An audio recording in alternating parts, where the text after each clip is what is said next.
আমরা তো টাকা ছাপিয়ে দিচ্ছি না। আমরা যেহেতু টাকা ছাপিয়ে দিচ্ছি না, কাজে মূল্যস্ফীতি হবে না।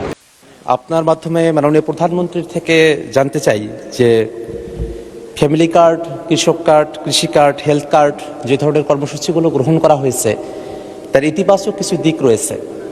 জানার বিষয় হলো যে ঠিক কতজন ব্যক্তিকে বা পরিবারকে এই কার্ডগুলোর আওতায় নিয়ে আসা হবে, তাতে কতটুকু বাজেট বরাদ্দ করা হবে এবং সেই বাজেট বরাদ্দ সমন্বয় করতে গিয়ে মূল্যস্ফীতি, মুদ্রাস্ফীতির মতো পরিবেশ পরিস্থিতি তৈরি হওয়ার মতো পরিস্থিতি তৈরি হয়, সেটার ব্যাপারে সরকারের পরিকল্পনা কি? আপনার মাধ্যমে মাননীয় প্রধানমন্ত্রীর কাছে সে ব্যাপারে জানতে চাই। মাননীয় প্রধানমন্ত্রী। ধন্যবাদ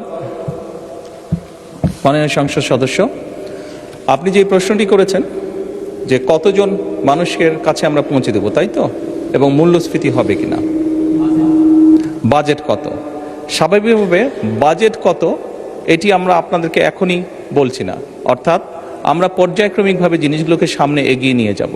আমাদের এক একটি কৃষক কার্ড এবং এক একটি ফ্যামিলি কার্ডে আমরা রেখেছি কৃষক কার্ড যারা পাবেন সেই সকল কৃষক ২৫০০ টাকা পাবেন বছরে, এবং ফ্যামিলি কার্ডে যারা পাবেন তারা সে সকল নারী প্রতি মাসে ২৫০০ টাকা পাবেন।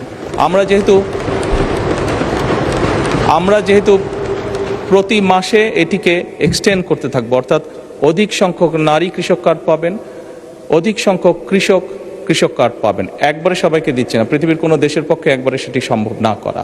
সেই জন্য প্রতি বছরই আমরা বাজেটের স্যাংশন বাড়াবো, প্রতি বছরই বাজেটে আমরা টাকা অ্যালোকেট করব, এভাবে পর্যায়ক্রমিকভাবে ধীরে ধীরে আমরা এগোবো।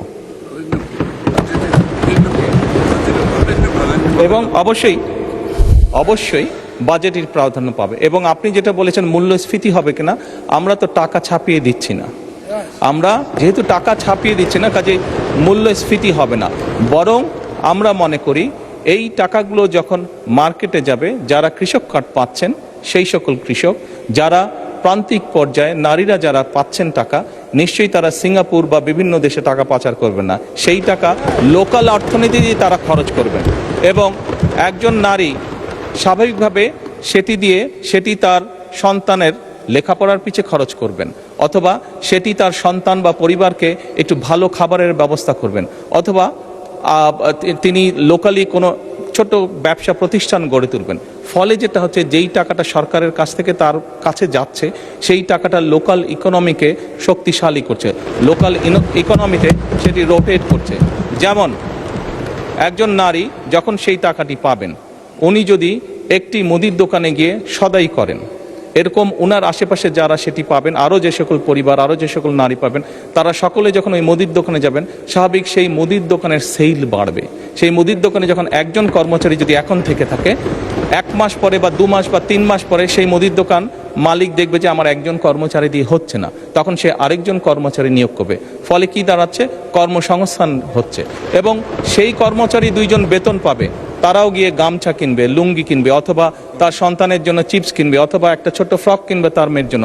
ফলে লোকাল ইকোনমি আস্তে আস্তে স্ট্রেনদেন হবে, লোকাল ইকোনমি আস্তে আস্তে বড় হবে।